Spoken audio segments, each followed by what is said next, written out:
Chapter 5. Now will I sing to my well-beloved a song of my beloved touching his vineyard. My well-beloved hath a vineyard in a very fruitful hill, and he fenced it, and gathered out the stones thereof, and planted it with the choicest vine, and built a tower in the midst of it, and also made a winepress therein. And he looked that it should bring forth grapes, and it brought forth wild grapes. And now, O inhabitants of Jerusalem, and men of Judah, judge, I pray you, betwixt me and my vineyard. What could have been done more to my vineyard that I have not done in it? Wherefore, when I looked that it should bring forth grapes, brought it forth wild grapes. And now go to, I will tell you what I will do to my vineyard. I will take away the hedge thereof, and it shall be eaten up, and break down the wall thereof, and it shall be trodden down. And I will lay it waste. It shall not be pruned nor digged, but there shall come up briers and thorns. I will also command the clouds that they rain no rain upon it. For the vineyard of the Lord of hosts is the house of Israel, and the men of Judah his pleasant plant. And he looked for judgment, but behold oppression, for righteousness, but behold a cry. Woe unto them that join house to house, that lay field to field, till there be no place, that they may be placed alone in the midst of the earth. In mine ears, said the Lord of hosts, of a truth many houses shall be desolate, even great and fair, without inhabitant.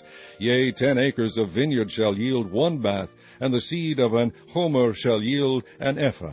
Woe unto them that rise up early in the morning, that they may follow strong drink, that continue until night, till wine inflame them. And the harp, and the viol, the tabret, and pipe, and wine are in their feasts. But they regard not the work of the Lord, neither consider the operation of his hands. Therefore my people are gone into captivity, because they have no knowledge, and their honorable men are famished, and their multitude dried up with thirst. Therefore hell hath enlarged herself, and opened her mouth without measure, and their glory, and their multitude, and their pomp, and he that rejoiceth shall descend into it. And the mean man shall be brought down, and the mighty man shall be humbled, and the eyes of the lofty shall be humbled. But the Lord of hosts shall be exalted in judgment, and God that is holy shall be sanctified in righteousness. Then shall the lambs feed after their manner, and the waste places of the fat ones shall strangers eat. Woe unto them that draw iniquity with cords of vanity, and sin as it were with a cart rope, that say, Let him make speed and hasten his work, that we may see it, and let the counsel of the Holy One of Israel draw nigh, and come, that we may know it. Woe unto them that call evil good, and good evil, that put darkness for light, and light for darkness, that put bitter for sweet, and sweet for bitter. Woe unto them that are wise in their own eyes, and prudent in their own sight. Woe unto them that are mighty to drink wine, and men of strength to mingle strong drink, which justify the wicked for reward, and take away the righteousness of the righteous from him.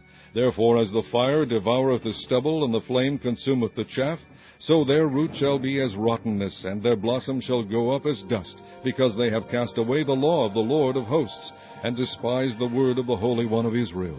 Therefore is the anger of the Lord kindled against his people, and he has stretched forth his hand against them, and has smitten them, and the hills did tremble, and their carcasses were torn in the midst of the streets. For all this his anger is not turned away, but his hand is stretched out still. And he will lift up an ensign to the nations from far, and will hiss unto them from the end of the earth. And behold, they shall come with speed swiftly. None shall be weary nor stumble among them, none shall slumber nor sleep, neither shall the girdle of their loins be loosed, nor the latchet of their shoes be broken, whose arrows are sharp, and all their bows bent. Their horses' hoofs shall be counted like flint, and their wheels like a whirlwind. Their roaring shall be like a lion, they shall roar like young lions. Yea, they shall roar, and lay hold of the prey, and shall carry it away safe, and none shall deliver it. And in that day they shall roar against them like the roaring of the sea. And if one look unto the land, behold darkness and sorrow, and the light is darkened in the heavens thereof. Chapter 6. In the year that King Uzziah died, I saw also the Lord sitting upon a throne, high and lifted up, and his train filled the temple. Above it stood the seraphims. Each one had 6 wings. With twain he covered his face, and with twain he covered his feet, and with twain he did fly. And one cried unto another, and said, Holy, holy, holy is the Lord of hosts. The whole earth is full of his glory. And the post of the door moved at the voice of him that cried, and the house was filled with smoke. Then said I, Woe is me, for I am undone, because I am a man of unclean lips, and I dwell in the midst of a people of unclean lips. For mine eyes have seen the King, the Lord of hosts. Then flew one of the seraphims unto me, having a live coal in his hand, which he had taken with the tongs from off the altar. And he laid it upon my mouth, and said, Lo, this hath touched thy lips, and thine iniquity is taken away, and thy sin purged. Also I heard the voice of the Lord, saying, Whom shall I send, and who will go for us? Then said I, Here am I, send me. And he said, Go and tell this people, Hear ye indeed, but understand not, and see ye indeed, but perceive not. Make the heart of this people fat, and make their ears heavy, and shut their eyes, lest they see with their eyes, and hear with their ears, and understand with their heart, and convert, and be healed. Then said I, Lord, how long? And he answered, Until the cities be wasted without inhabitant, and the houses without man, and the land be utterly desolate. And the Lord have removed men far away, and there be a great forsaking in the midst of the land. But yet in it shall be a tenth, and it shall return, and shall be eaten, as a teil tree, and as an oak, whose substance is in them, when they cast their leaves. So the holy seed shall be the substance thereof. Chapter 7. And it came to pass in the days of Ahaz the son of Jotham the son of Uzziah, king of Judah, that Rezin the king of Syria, and Pekah the son of Remaliah, king of Israel, went up toward Jerusalem to war against it, but could not prevail against it. And it was told the house of David, saying, Syria is confederate with Ephraim.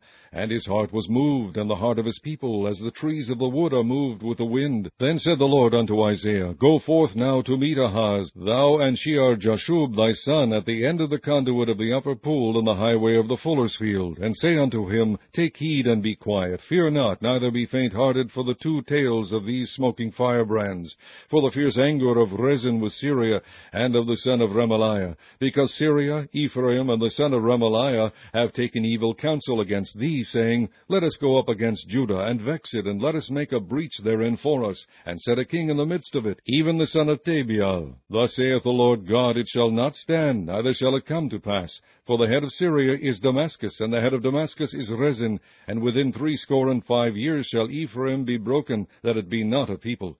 And the head of Ephraim is Samaria, and the head of Samaria is Remaliah's son. If ye will not believe, surely ye shall not be established. Moreover the Lord spake again unto Ahaz, saying, Ask thee a sign of the Lord thy God, ask it either in the depth or in the height above. But Ahaz said, I will not ask, neither will I tempt the Lord. And he said, Hear ye now, O house of David. Is it a small thing for you to weary men, but will ye weary my God also? Therefore the Lord himself shall give you a sign. Behold, a virgin shall conceive, and bear a son, and shall call his name Emmanuel. Butter and honey shall he eat, that he may know to refuse the evil, and choose the good.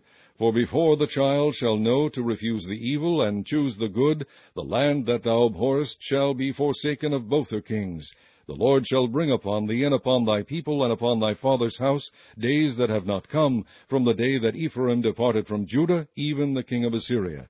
And it shall come to pass in that day that the Lord shall hiss for the fly that is in the uttermost part of the rivers of Egypt, and for the bee that is in the land of Assyria.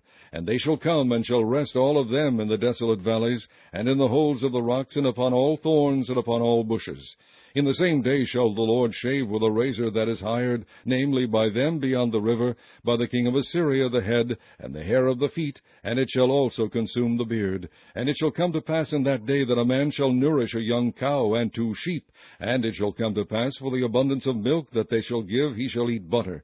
For butter and honey shall ever one eat that is left in the land. And it shall come to pass in that day that every place shall be, where there were 1,000 vines and 1,000 silverlings, it shall even be for briers and thorns. With arrows and with bows shall men come hither, because all the land shall become briers and thorns, and on all hills that shall be digged with the mattock there shall not come thither the fear of briers and thorns, but it shall be for the sending forth of oxen, and for the treading of lesser cattle.